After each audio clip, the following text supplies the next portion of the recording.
ನಮಸ್ಕಾರ. ರಿವ್ಯೂ ಚಾನಲ್ಗೆ ಸ್ವಾಗತ. ನಾನು ಸೌಖ್ಯ ಗಾಂವ್ಕರ್. ರಾಜಕಾರಣದ ಸ್ಫೋಟಕ ಸುದ್ದಿಯೊಂದು ಬ್ಲಾಸ್ಟ್ ಆಗಿದೆ. ದೊಡ್ಡ ವಿಕೆಟ್ ಔಟ್. ಆರಂಭದಲ್ಲಿ ಡಿ ಕೆ ಶಿವಕುಮಾರ್ ಅವರು ಎಂಟ್ರಿ ಕೊಡ್ತಿರೋವಾಗಲೇ ದೊಡ್ಡ ವಿಕೆಟ್ ಪತನ ಆಗೋದು ಫಿಕ್ಸ್. ಅಂಥದ್ದೊಂದು ಬ್ಲಾಸ್ಟ್ ಆಗಿದೆ. ಈಗ ಬಿಗ್ ಬ್ಲಾಸ್ಟ್. ಕರ್ನಾಟಕ ಕಾಂಗ್ರೆಸ್ಗೆ ಸಂಬಂಧಪಟ್ಟಂತೆ ಮಹಾನಾಯಕನಿಗೆ ಭಾರೀ ಆಘಾತ.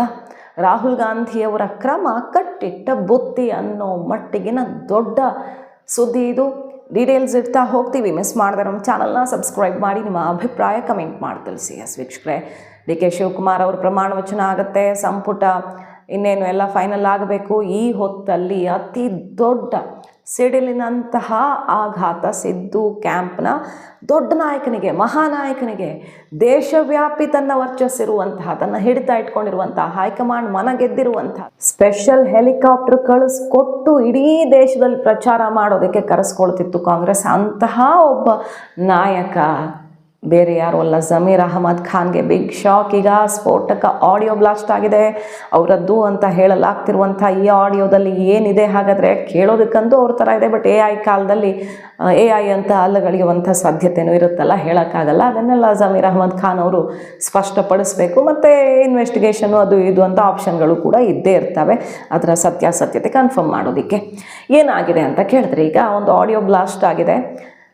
ಜಮೀರ್ ಅಹಮದ್ ಖಾನ್ ಅವರು ಪಕ್ಷಕ್ಕೇನೆ ದ್ರೋಹ ಮಾಡಿದ್ದಾರೆ ಅಂತ ಹೇಳ್ತಿರುವ ಆಡಿಯೋ. ಪಕ್ಷಕ್ಕೆ ಮಹಾದ್ರೋಹ ಎಸಗಿದ್ದಾರೆ. ಇದನ್ನು ಕಾಂಗ್ರೆಸ್ ಹೈಕಮಾಂಡ್ ಅಂತೂ ಅರಗಿಸ್ಕೊಳ್ಳೋಕೆ ಸಾಧ್ಯ ಇಲ್ಲ. ಅವ್ರಿಗೆ DCM ಬಿಡಿ, ಮಂತ್ರಿಗಿರಿ ಕೂಡ ಇಲ್ಲ. ಅಂಥದ್ದೊಂದು ಆಘಾತ. ಇದು ಸತ್ಯನೇ ಆಗಿದ್ರೆ.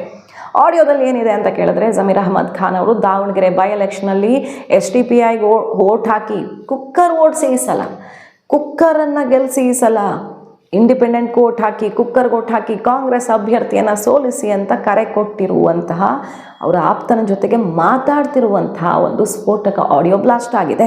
ಬಟ್ ಇದು ಅವರದ್ದ ಇಲ್ವಾ ಅಂತ ಒನ್ಸ್ ಅಗೇನ್ ಹೇಳ್ತಾ ಇದ್ದೀನಿ. ಅವ್ರು ಖಚಿತ ಪಡಿಸ್ಬೇಕು. ಬಟ್ ಅವರದ್ದು ಅಂತಾನೆ ಮೇಲ್ನೋಟಕ್ಕೆ ಅನ್ನಿಸ್ತಿದೆ. ನಮಗೆ ಧ್ವನಿ ಕೇಳಿಸ್ಕೊಳ್ಳೋದಕ್ಕೆ ಅವ್ರ ಥರ ಅನಿಸುತ್ತೆ. ಅಂಥ ಆಡಿಯೋ ಬ್ಲಾಸ್ಟ್ ಆಗಿರೋದು ಸತ್ಯಾಸತ್ಯತೆ ಗೊತ್ತಾಗಬೇಕು. ಇನ್ನಷ್ಟೇ ಅವ್ರ ರಿಯಾಕ್ಷನ್ ಬರಬೇಕು. ದಾವಣಗೆರೆಯಲ್ಲಿ ಕಾಂಗ್ರೆಸ್ಗೆ ಎಂಥ ಆಘಾತ ಎದುರಾಗಿದೆ ಅಂದರೆ, ಸೋತೇ ಬಿಡ್ತಿದ್ರೇನೋ. ಕಡೆಗೆ ಸಿದ್ದರಾಮಯ್ಯನವರು ಒಂದಿಷ್ಟು ಅಲ್ಲಿ ಡ್ಯಾಮೇಜ್ ಕಂಟ್ರೋಲ್ಗೆ ಆದೇಶ ಕೊಟ್ಟರು. ಜಮೀರ್ ಅಹಮದ್ ಖಾನ್ ಅವರು ಬಂದು ಸಮರ್ಥ ಜೊತೆಗೆ ನಿಂತು ಒಂದು ವಿಡಿಯೋ ಬಿಟ್ಟು ಓಟ್ ಹಾಕಿ ಅಂತ ಹೇಳಿ ಹೋದರು. ಪ್ರಚಾರ ಮಾಡದಿದ್ರು ಅಲ್ಲೊಂದು ಮೀಟಿಂಗ್ ಮಾಡಿ ಎಲ್ಲರಿಗೂ ಸಪೋರ್ಟ್ ಮಾಡಿ ಅಂತ ಮಾತಿಗಾದರೂ ನಾಲ್ಗೆ ತುದಿಲಿ ಹೇಳೋದು ಅಂತಾರಲ್ಲ, ಆ ರೀತಿ ಹೇಳಿ ಹೋಗೋ ರೀತಿಯಲ್ಲಿ ಕಟ್ಟಾಜ್ಞೆಯನ್ನು ಹೊರಡಿಸಿದ್ರು ಸಿದ್ದರಾಮಯ್ಯನವರು. ಇದೆಲ್ಲ ಗೊತ್ತಾಗ್ತಿದ್ದಂಗೆ D K Shivakumar and team, ಮುಸಲ್ಮಾನ್ ನಾಯಕರು ಜಮೀರ್ ವಿರುದ್ಧ ತಿರುಗಿ ಬಿದ್ದು ಸ್ಫೋಟಕ ಸಾಕ್ಷಿ ಇದೆ. ದುಡ್ಡು ಹಂಚಿರೋದಕ್ಕೆ 10 ಕೋಟಿಯನ್ನು ಪಕ್ಷ ಸೋಲಿಸೋದಕ್ಕೆ ಕೊಟ್ಟಿರೋದಕ್ಕೆ ಸಾಕ್ಷಿ ಇದೆ. ಅದನ್ನೆಲ್ಲ ಹೈಕಮಾಂಡ್ ಕೊಟ್ಟಿದ್ದೀವಿ ಅನ್ನೋ ತನಕ ನೇರ ಹೇಳಿದ್ರು. ಅದಕ್ಕೆ ಜಮೀರ್ ಅವರು ಸವಾಲು ಹಾಕಿದ್ರು, ಯಾರು ಕೊಟ್ಟಿರೋದು, ಯಾರ ಮೇಲೆ ಆರೋಪ ಇದ್ರೆ ಬಿಡಲಿ, ಇದ್ರೆ ಕೊಡಲಿ ಸಾಕ್ಷಿನ, ಯಾರ ಹೆಸರು ಅಂತ ಹೇಳಿ ತಾಕತ್ತಿದ್ರೆ ಅಂತ ಚಾಲೆಂಜ್ ಹಾಕಿದ್ರು. ಆಮೇಲೆ ಜಮೀರ್ ಅವ್ರ ವಿಚಾರ ಸ್ವಲ್ಪ ಸೈಲೆಂಟ್ ಆಯಿತು. ಯಾಕಂದರೆ ಪಂಚರಾಜ್ಯ ಚುನಾವಣೆ ರಿಸಲ್ಟು, ಈಗ ಸಂಪುಟ ಅಂದರೆ CM ಚೇಂಜು ಅಂದ್ಕೊಂಡು ಎಲ್ಲ ಸ್ವಲ್ಪ ಮುಗಿದೋಯ್ತು ಆ ವಿಷಯ ಅಂತ ಅಂದ್ಕೊಂಡಿದ್ರೆ, ಈಗ ಸಂಪುಟ ರಚನೆ ಆಗಬೇಕಲ್ಲ, ಹೊಸ ಸಂಪುಟ ಡಿ ಕೆ ಶಿವಕುಮಾರ್ ಅವ್ರದ್ದು. ಅದರಲ್ಲಿ ಇದೆಲ್ಲ ಹೊರಗಡೆ ಬರದೇ ಇದ್ದಿದ್ರೆ ಸಹಜವಾಗಿ ಜಮೀರ್ ಅವ್ರಿಗೆ ದೊಡ್ಡ ಕುರ್ಚಿ ಸಿಕ್ತಿತ್ತು. ಸಿದ್ದರಾಮಯ್ಯನವರು ಒಂದು ಹಂತಕ್ಕೆ ಪುಷ್ ಮಾಡ್ತಿದ್ರೇನೋ, ಹೈಕಮಾಂಡ್ ಕೂಡ ಕಮ್ಯುನಿಟಿ ಬಲಕ್ಕಾಗಿ ಅವ್ರನ್ನ ತಗೊಳ್ಳೇಬೇಕಿತ್ತು. ಯಾಕಂದರೆ ಜಮೀರ್ ಅವರು ಬರೀ ಕರ್ನಾಟಕಕ್ಕಲ್ಲ, ದೇಶವ್ಯಾಪಿ ಫೇಮಸ್ಸು. ಅವ್ರ ಕಮ್ಯುನಿಟಿಲಿ ಕಾಂಗ್ರೆಸ್ಗೆ ಅಷ್ಟು ಬೇಕಾದ ನಾಯಕ. ಸಿಕ್ಕಾಪಟ್ಟೆ ಡಿಮ್ಯಾಂಡು. ಕೇರಳದಲ್ಲೆಲ್ಲ ಫುಲ್ ಕೆಲಸ ಮಾಡಿದ್ದಾರೆ. 22 ಕ್ಷೇತ್ರಗಳಲ್ಲಿ ಕಾಂಗ್ರೆಸ್ ಗೆಲುವಿಗೆ ಜಮೀರ್ ಕೊಡುಗೆ ಇದೆ ಅಂತ ಎಲ್ಲ ಹೇಳ್ತಾರಪ್ಪ. ಸೊ ಇಷ್ಟೆಲ್ಲ ಡಿಮ್ಯಾಂಡ್ ಇರುವಂಥ ನಾಯಕ, ದೇಶವ್ಯಾಪಿ ವರ್ಚಸ್ಸು ಬೆಳ್ಕೊಂಡು ಈಗ ನಿಧಾನಕ್ಕೆ ಡಿ ಕೆ ಶಿವಕುಮಾರ್ ಅವ್ರಿಗೆ ಟಕ್ಕರ್ ಕೊಡೋ ರೀತಿಯಲ್ಲಿ ಬೆಳೆದು ನಿಂತು ಬಿಟ್ಟಿದ್ದಾರೆ. ಅವ್ರ ಕಮ್ಯುನಿಟಿಲಿ ಅವರೇ ಏಕೈಕ ನಾಯಕ ಅನ್ನೋ ರೀತಿಯಲ್ಲಿ. ಅಂತಹ ನಾಯಕ ಈಗ ಕಂಪ್ಲೀಟ್ ಫಿನಿಶ್. ಈ ಆಡಿಯೋ ಬರದೇ ಹೋಗಿದ್ರೆ ಖಂಡಿತವಾಗಿಯೂ ಅವ್ರಿಗೊಂದು ದೊಡ್ಡ ಪೋಸ್ಟ್ ಸಿಕ್ತಿತ್ತು. ಬಟ್ UT ಖಾದರ್ ಅವ್ರನ್ನ DCM ಮಾಡೋಕೆ ಅಕಸ್ಮಾತ್ ಮಾಡೋದಾದರೆ, ಮಾಡಲೇಬಾರ್ದು ಮಲ್ಟಿಪಲ್ DCM ವಿಚಾರವೇ ಬೇಡ ಅನ್ನೋದು DK ಪಟ್ಟು. ಅಕಸ್ಮಾತ್ ಮಾಡೋದಾದರೆ ಅಲ್ಪಸಂಖ್ಯಾತರಲ್ಲಿ ಖಾದರ್ ಅವ್ರನ್ನ ಮಾಡೋದಕ್ಕೆ ಪಟ್ಟು ಹೇಳಿದ್ರು DK. ಈಗ ಜಮೀರ್ ಅಹಮದ್ ಖಾನ್ ಅವ್ರಿಗೆ ಇಂಥದ್ದೊಂದು ಸಿಡಿಲು ಬಂದೊದಗಿದೆ. ಅವರು ಹೇಳಬೇಕು, ಇದನ್ನು ನಂದಲ್ಲ ಅಂತ ಹೆಂಗೆ ಕನ್ವೆ ಮಾಡ್ತಾರೆ, ಅಥವಾ ಹೌದ್ರಿ ನಂದೇ ಅನ್ಯಾಯ ಆಯಿತು ಹಿಂಗೆ ಮಾಡಿದೆ ಅಂತಂತಾರೋ, ಏನು ಹೇಳ್ತಾರೆ, ಅಡ್ಮಿಟ್ ಮಾಡ್ತಾರೋ, ಅದನ್ನು ತಳ್ಳಿ ಹಾಕ್ತಾರೋ, ಹೈಕಮಾಂಡ್ ಏನು ಮಾಡುತ್ತೆ ಎಲ್ಲ ನೋಡಬೇಕು. ಈಗ ರಾಜ್ಯವ್ಯಾಪಿ ಇದು ಪಕ್ಷದ್ರೋಹಿ ಜಮೀರ್ ಅಹಮದ್ ಖಾನ್ ಅಂತ ಪಟ್ಟ ಕಟ್ತಿರುವಂಥ ಒಂದು ಬ್ಲಾಸ್ಟ್ ಆಗಿರೋ ಆಡಿಯೋ ಸಂಚಲನ ಸೃಷ್ಟಿ ಮಾಡಿರೋದು. ನೋಡಿ, ಡಿ ಕೆ ಶಿವಕುಮಾರ್ ಅವ್ರಿಗೆ ಪ್ರತಿರೋಧ ಒಡ್ತಿದ್ದವರು, ನೇರ ವಾಗ್ದಾಳಿ ನಡೆಸ್ತಾ ಇದ್ದವ್ರು ಯಾರು ಪಕ್ಷದಲ್ಲಿ? ಕೆ ಎನ್ ರಾಜಣ್ಣ ಅವರು. ಅವರದ್ದು ಸಿ ಡಿ ಮತ್ತೊಂದು ಸೆಷನ್ನಲ್ಲಿ ಸದ್ದು ಮಾಡಿ ರಾಷ್ಟ್ರ ಮಟ್ಟದಲ್ಲಿ ಕಾಂಗ್ರೆಸ್ಗೆ ಮುಜುಗರ ಆಗೋ ತನಕ ಆಯಿತು. ಆಮೇಲೆ ಪಕ್ಷದ್ರೋಹಿ ಚಟುವಟಿಕೆ ಅನ್ನೋ ರೀತಿಯಲ್ಲಿ ರಾಹುಲ್ ಗಾಂಧಿ ಅವರಿಗೆ ಅವಮಾನ ಮಾಡುವಂಥ ಕೆಲಸ ಮಾಡಿದ್ರು ಅನ್ನೋ ಅರ್ಥದಲ್ಲಿ ಅವ್ರನ್ನ ಕೆತ್ತು ಬಿಸಾಕಿದ್ರು. ಈ ಸಲ ರಾಜೇಂದ್ರ ಅವ್ರಿಗೇನೋ ಸಚಿವ ಸ್ಥಾನ ಕೊಡಿಸೋದಕ್ಕೆ ಒಂದು ಸಣ್ಣ ಪ್ರಯತ್ನ ಆಗಬಹುದು, ಅದು ಸಿಗೋ ಚಾನ್ಸಸ್ ತುಂಬ ಕಡಿಮೆ. ಯಾಕಂದರೆ ರಾಹುಲ್ ಗಾಂಧಿ ಅವರಿಂದ ಕ್ರಮ ಆಗಿರೋದು, ಮತ್ತು ವಾಪಸ್ ಹೆಜ್ಜೆ ಇಟ್ಟರೆ ಅದು ಪಕ್ಷಕ್ಕೆ ಮತ್ತೆ ಮುಜುಗರ ಆಗುತ್ತೆ. ಸೊ ರಾಜಣ್ಣವ್ರಿಗೆ ಕಾಂಗ್ರೆಸ್ ಬಾಗಿಲೇ almost close. D K Shivakumar ಅವರ ಆಡಳಿತದ ಅವಧಿಯಲ್ಲಿ ಅವರು ಬೇರೆ ಕಡೆ ದಾರಿ ಹಿಡಿದ್ರು ಆಶ್ಚರ್ಯ ಇಲ್ಲ. ಆಲ್ರೆಡಿ ಮೀಟಿಂಗ್ಗಳಾಗ್ತಿರೋ ಬಗ್ಗೆ ಈಗಾಗಲೇ ಸುದ್ದಿ ನಿಮ್ಮ ಮುಂದೆ ಇಟ್ಟಿದ್ದೀವಿ. ರಾಜಣ್ಣನವರು ಫಿನಿಶ್ ರಾಜಕೀಯವಾಗಿ ಕಾಂಗ್ರೆಸ್ಸಲ್ಲಿ. ಈಗ ಜಮೀರ್ ಅಹಮದ್ ಖಾನ್ ಸಿದ್ದರಾಮಯ್ಯ ಕ್ಯಾಂಪ್ನ ಸಿಕ್ಕಾಪಟ್ಟೆ ಮೆರೆದಾಡಿದಂತಹ ನಾಯಕ, ಅಷ್ಟೇ ಪ್ರಬಲ ನಾಯಕ, ಅಷ್ಟೇ ಪ್ರಭಾವ ಹೊಂದಿರುವಂಥ ನಾಯಕ ಅವರು, ಡೌಟ್ ಇಲ್ಲ ಅವ್ರ ಕಮ್ಯುನಿಟಿಲಿ. ಅವರನ್ನು ಕೂಡ ರಾಜಕೀಯವಾಗಿ ಮುಗಿಸಲಾಯ್ತಾ ಅಂದರೆ ಅವರ ಶತ್ರುಗಳಿಂದ, ಯಾರು ಅಂತ ಗೊತ್ತಿಲ್ಲ ನಮಗೆ, ಒಟ್ಟಿನಲ್ಲಿ ಅವರನ್ನು ಅತ್ಯಂತ ವ್ಯವಸ್ಥಿತವಾಗಿ ಅವರೇ ಮಾಡಿದ ತಪ್ಪು ಪಕ್ಷದ್ರೋಹ ಮಾಡಿದರೆ ಪಕ್ಷದ್ರೋಹಕ್ಕೆ ಬಲಿ ಆಗ್ತಾರೆ ಈಗ ಜಮೀರ್ ಅಹಮದ್ ಖಾನ್ ಅನ್ನೋದು ಭಾರಿ ಕುತೂಹಲಕ್ಕೆ ಕಾರಣ ಆಗಿದೆ. ಜಮೀರ್ ಅಹಮದ್ ಖಾನ್ ಅವರ ಏಳ್ಗೆ ಅವ್ರ ಸಮುದಾಯದಲ್ಲಷ್ಟೇ ಅಲ್ಲ, ಬೇರೆ ಇಡೀ ಕಾಂಗ್ರೆಸ್ಸಲ್ಲಿ ಸಹಿಸಿಕೊಳ್ಳೋಕ್ಕಾಗ್ದಿರಲಿಲ್ಲ. ಅಷ್ಟು ಫೇಮಸ್ ಆಗಿ ಅವರು ಅಷ್ಟು ಸ್ಟ್ರಾಂಗ್ ಆಗಿ ಬೆಳೆದು ನಿಂತು ಬಿಟ್ಟರು. ಹಾಗಾಗಿ ಈಗ ಅವರು ಏಕಾಏಕಿ ಮತ್ತೆ ಪಾತಾಳಕ್ಕೆ ಬಿದ್ದಂಗೆ ಕಾಣಿಸ್ತಾ ಇದೆ. ಇದೆಲ್ಲ ಬೆಳವಣಿಗೆಗಳನ್ನು ಗಮನಿಸ್ತಾ ಇದ್ದರೆ ನೆಕ್ಸ್ಟ್ ಟಾರ್ಗೆಟ್ ಯಾರು? ಸತೀಶ್ ಜಾರಕಿಹೊಳಿ ಇದ್ದಾರೆ. ಪರಮೇಶ್ವರ್ ಅವರು ಆ ಕ್ಯಾಂಪು ಈ ಕ್ಯಾಂಪು ಅನ್ನೋದಕ್ಕಿಂತ ಪೈಪೋಟಿಯಲ್ಲಿರೋರಾಗಿದ್ದಾರೆ. ಎಂ ಬಿ ಪಾಟೀಲ್ರು, ಇವರದ್ದೆಲ್ಲ ಕಥೆ ಏನಾಗುತ್ತೆ? ಪಕ್ಷದಲ್ಲಿ ಈ ರೀತಿ ಸಿದ್ದು ಕ್ಯಾಂಪ್ನ ನಾಯಕರು ಸೀನಿಯರ್ಸ್ ಇರೋರು, ಪಕ್ಷಕ್ಕೆ ಆಧಾರ ಸ್ತಂಭವಾಗಿದ್ದವರು, ಅವರೆಲ್ಲ ಫಿನಿಶ್ ಆಗ್ತಾ ಹೋದರೆ ಅದು ಪಕ್ಷಕ್ಕೆ ಅನುಕೂಲವೋ ಅನಾನುಕೂಲವೋ?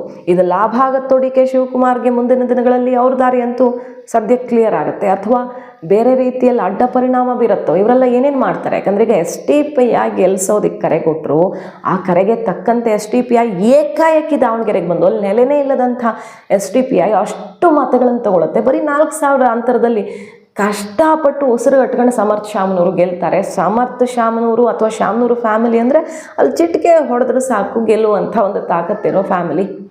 ಎಷ್ಟು ದಶಕಗಳ ಹಿಡಿತ ಹೊಂದಿದ್ದ ಫ್ಯಾಮಿಲಿಗೆ ಭಾರಿ ಆಘಾತ ಎದುರಾಯಿತು.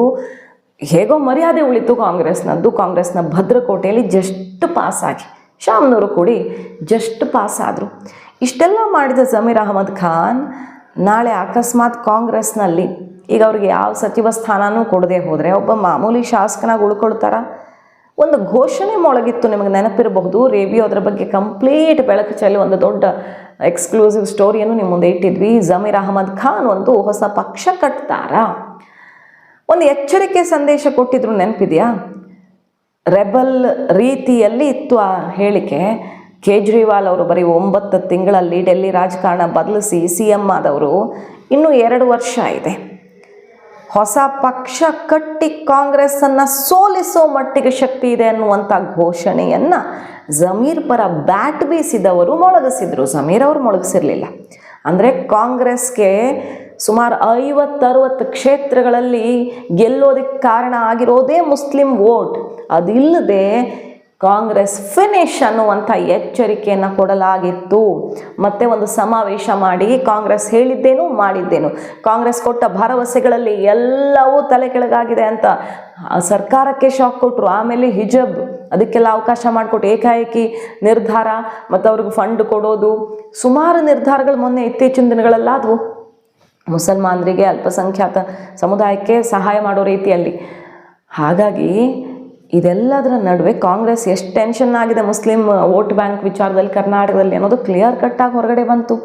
ಸೊ ಜಮೀರ್ ಅವರು ಡಿಸ್ಟರ್ಬ್ ಆದರೆ ಹೊಸ ಪಕ್ಷವನ್ನೇ ಕಟ್ತಾರಾ? साहब यहाँ नीचे के बूथा गया था नगर के, वहाँ पूरे 10 बूथा एक जगह 8 बूथा है, वो पूरा ऑलमोस्ट कुकर चल रहा ऑलमोस्ट कुकर चल रहा। जबरदस्त सुना यहाँ सिराजा साहब, जबरदस्ती किसी घर से बुलाने का नहीं। नहीं बुला रहे नहीं साहब। नहीं सुनो यहाँ, हाँ। तो वो हुआ तो हमने फायदा, हूँ साहब। हकीकत अब ना आ जाको बाहर आ जाको, हाँ, नहीं आ रहे साहब। नहीं सुनो मैं बोल कंप्लीट करने दीजिए मुझे। बोलो साहब, बोलो अब अज्ञान परसेंटेज नहीं है हमारा, हाँ सर। जबरदस्ती करके बाहर बुलाने का। हूँ सर। अब उन्होंने क्या होता भूता में गए तो वो कांग्रेस को दाल दाल का आदत क्या करती भरोसा नहीं हमना। हाँ हाँ हाँ। आई सोलंग बोल को इंडिपेंडेंट को भी एसजीपी दलो, हूँ सर। नहीं है तो भी अच्छा है करूँ समय, हूँ सर, वही सर कर रहे हैं, वही सर जबरदस्ती बुलाने का नहीं है। बुलाने को सर, बुलाने का। क्या बोलेंगे थे कांग्रेस वाले? कांग्रेस वाले क्या भी नहीं, वो तो अब मैं वहाँ नीचे के बूता गया था ना, वहाँ कांग्रेस वाले ठेर को पैसे तुम बोल रहे ना पैसे देने गए थे को, पैसे नको छोड़ो हम ना पैसे नको अगर बोल को गए थे। और यहाँ भी वहाँ बूढ़ा वादांगे नहीं भी पैसे नको मैं डालते मालूम नहीं कर बोल खाए थे। बाद में हमारे छोकरा, हमारे दो छोकरा था ही वहाँ। वो इसकी वो सादिक पहलवान का वार्ड कौन देख रही सो? सादिक पहलवान का वार्ड में हमारे वो अरब कर को एक छोकरा है, वहाँ जरा माइनस होना चिन्हल के को। हाँ करते छोड़ो सब, हम उसका क्या भी चलने दे रहे। निकल लो आया रियाज के साथ करा ना, वो पूरा वायरल करा डाला इसमें मीडिया में डाल को मैं। वो कल मुस्लिम गुंडागिरी मारा नहीं उसका बहुत बड़ा लीडर समझा था ना। क्या भी नहीं, जीरो कर डाले उसने। उसकी वार्ड में माइनस वार्ड में मैनेज करा दे साहब। करो वो कल उसके भाई कुछ पैसे दिए साहब, 1.5 लाख रुपए। उसका छिचेरा भैया तोलान कर को पैसे देखो तो क्या करता मालूम नहीं है। वार्ड में ये बूता में ये कुकर को पढ़ना कर बोल को बात कर को दी, कुकर कुछ चल रहा था ज्यादा, डायमंड का उनका कम है, मैक्सिमम कुकर है। आगे तो ओवरऑल लिए तो कुकर है पूरा, ऐसा चल रहा था। तो सीना बात करे बोला कि साहब मैं मिला था सुबह को, वो फील्ड में सब होकर बोलिया मैं ऐसा बोले ನೀನೇನು ಮಾಡಿಲ್ಲ ನಿನ್ಕಿಂತ ಡಬಲ್ ಮಾಡಿದ್ದಾರೆ ಪಾಪ, ಆಯ್ತದು ಏನು ಗೊತ್ತಾಕತಿ, ನೀನ್ ಸೀರಿಯಸ್ ಇರಪ್ಪ ಇಲ್ದಲ್ಲ ಹಾಕರ್ ಪಾವ ಪಡ್ಯಾ, ನೀನ್ ಹೋಗಿ ಆಮೇಲೆ ಭೇಟಿಯಾಗ ಕ್ಯಾಮ್ರಾಗಳು ಅದಾವ ಹೋಗರ್ ಬೋಲ್ भेजा मैं। नहीं अब कांग्रेस वाले क्या बोल रही थे, हार माननी क्या? उन्हें कल से हार मान लेना ना साहब ने, रात को मजबूर हो गया उन्हें, तुमने फोन करता कर समझा था मैं रात को, और क्या रहेगा तो मैं स्विच ऑफ कर ले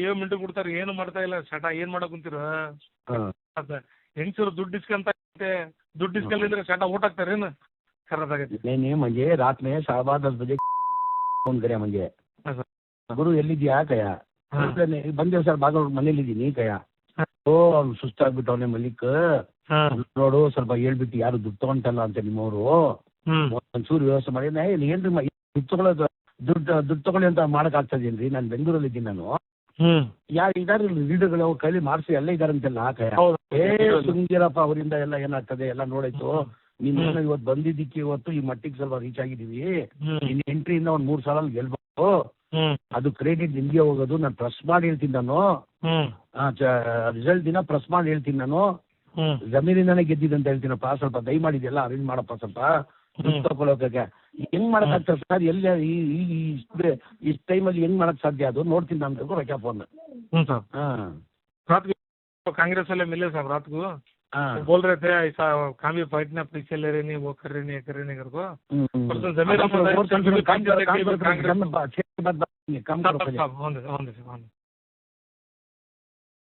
ಕಾಂಗ್ರೆಸ್ಗೆ ಪರ್ಯಾಯವಾಗಿ ಒಂದು ದೊಡ್ಡ ಶಕ್ತಿಯಾಗಿ ಸೆಡ್ಡು ಹೊಡಿತಾರಾ, ಅಥವಾ ಇರುವಂತಹ ಮುಸ್ಲಿಂ ಕಮ್ಯುನಿಟಿಯ ಪಕ್ಷಗಳೇ ಇದ್ದಾವಲ್ಲ SDPI ಆ ರೀತಿಯಲ್ಲಿ, ಅಂಥದ್ರ ಜೊತೆಗೇನಾದರೂ ಕೈ ಜೋಡಿಸ್ತಾರೆ, ಏನು ಬೇಕಾದರೂ ಆಗಬಹುದು। ಅದು ಜಮೀರ್ ಅವರು ಹೇಳಿದ್ದಲ್ಲ, ಅವರ ಆಪ್ತರು ಹೊಸ ಪಕ್ಷದ SDPI ಬಗ್ಗೆ ಏನು ಮಾತಾಡಿರಲಿಲ್ಲ, ಅವರು ಹೊಸ ಪಕ್ಷದ ಟ್ರೇಲರನ್ನು ಬಿಟ್ಟಿದ್ರು।